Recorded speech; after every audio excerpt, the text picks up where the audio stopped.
ಜನರಿಗೆ ಎಷ್ಟು ಹೆಲ್ಪ್ ಆಗ್ಬೋದು ಅನ್ನೋದನ್ನು ನಾವು ಮತ್ತೆ ಚರ್ಚೆ ಮಾಡ್ತಾ ಸಾರಿಗೆ ಕ್ಷೇತ್ರಕ್ಕೆ ಆಗಲಿ ರೈಲ್ವೆ ಕ್ಷೇತ್ರಕ್ಕಾಗಲಿ ಖರ್ಚು ಸಾಕಷ್ಟು ಮಾಡಿದ್ದಾರೆ. ಸಾರಿಗೆ ಕ್ಷೇತ್ರಕ್ಕೆ 5.98 ಲಕ್ಷ ಕೋಟಿ, ಮುಂದೆ ರೈಲ್ವೆಗೆ 2.77 ಲಕ್ಷ ಕೋಟಿ ಇಷ್ಟೆಲ್ಲ ಬಿಡುಗಡೆ ಮಾಡಿ ಅದನ್ನು ಅಭಿವೃದ್ಧಿ ಮಾಡಬೇಕು ಅನ್ನುವಂಥ ಗುರಿ ಇಟ್ಕೊಂಡಿದ್ದಾರೆ. ಇವೆಲ್ಲ ಗುರಿ ಇಟ್ಕೊಳ್ಳಿ ಸರಿ ಅದ.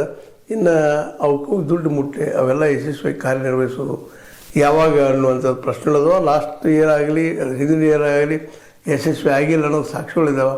ಆದರೂ ಇದರಲ್ಲಿ ಭರವಸೆ ಇಟ್ಟ ಯಶಸ್ವಿ ಆಗ್ತದಂತ ನಾವು ಭರವಸೆ ಇಟ್ಟ ಮುಂದೆ ಹೆಜ್ಜೆ ಇಡಬೇಕಾಗ್ಯದ. ಯಾಕಂದ್ರೆ ನಾವು ನಮ್ಮವ್ರನ್ನ ನಂಬಬೇಕು ಅನ್ನೋ ಕಾರಣಕ್ಕಾಗಿ ಈ ದಿಸೆಯಲ್ಲೇ ಭರವಸೆ ಇಟ್ಟಿವಿ. ಆದರೆ ಅವು ಈಡೇಳ್ತಾವ ಎಲ್ಲನೂ. ಯಾಕಂದ್ರೆ 20% ಸಾಲ ಹರ್ಕೊಂಡು ಎಷ್ಟು ಉಳಿತದ ಅಂಥೇಳಿ ಅನ್ನೋದನ್ನು ವಿಚಾರ ಮಾಡಿದಾಗ ನಾವು ಇನ್ನಷ್ಟು ಕ್ರಿಯಾಶೀಲರಾಗಬೇಕು, ಅದು ಹೊರಗೆ ಬರಬೇಕು ಅನ್ನೋದು ಕ್ಲಿಯರ್ ಆಗ್ತಾ ಹೋಗ್ತದೆ.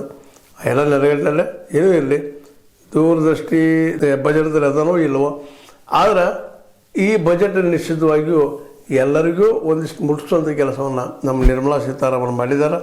ಅವ್ರು ಹೇಳ್ತಾ ಇದ್ದಾರೆ ದೂರದೃಷ್ಟಿ ಅಂತೇಳಿ. ಅದು ಯಾವುದಕ್ಕೆ ಹೇಳ್ತಾರೋ ಗೊತ್ತಿಲ್ಲ. ಒಟ್ಟಿನಲ್ಲಿ ಒಳ್ಳೆಯ ಬಜೆಟನ್ನು ಅವ್ರು ಕೊಟ್ಟಾರನ್ನೋಗಿದ್ರು ಇದ್ದದ್ದು ಹಿಂದಿದ್ರಾಗಿ ಏನಿದಲ್ಲ ಅದ್ರಾಗ ಸ್ವಲ್ಪ ಜೋಡಿಸ್ತಾ ಹೋಗಿದ್ದಾರೆ.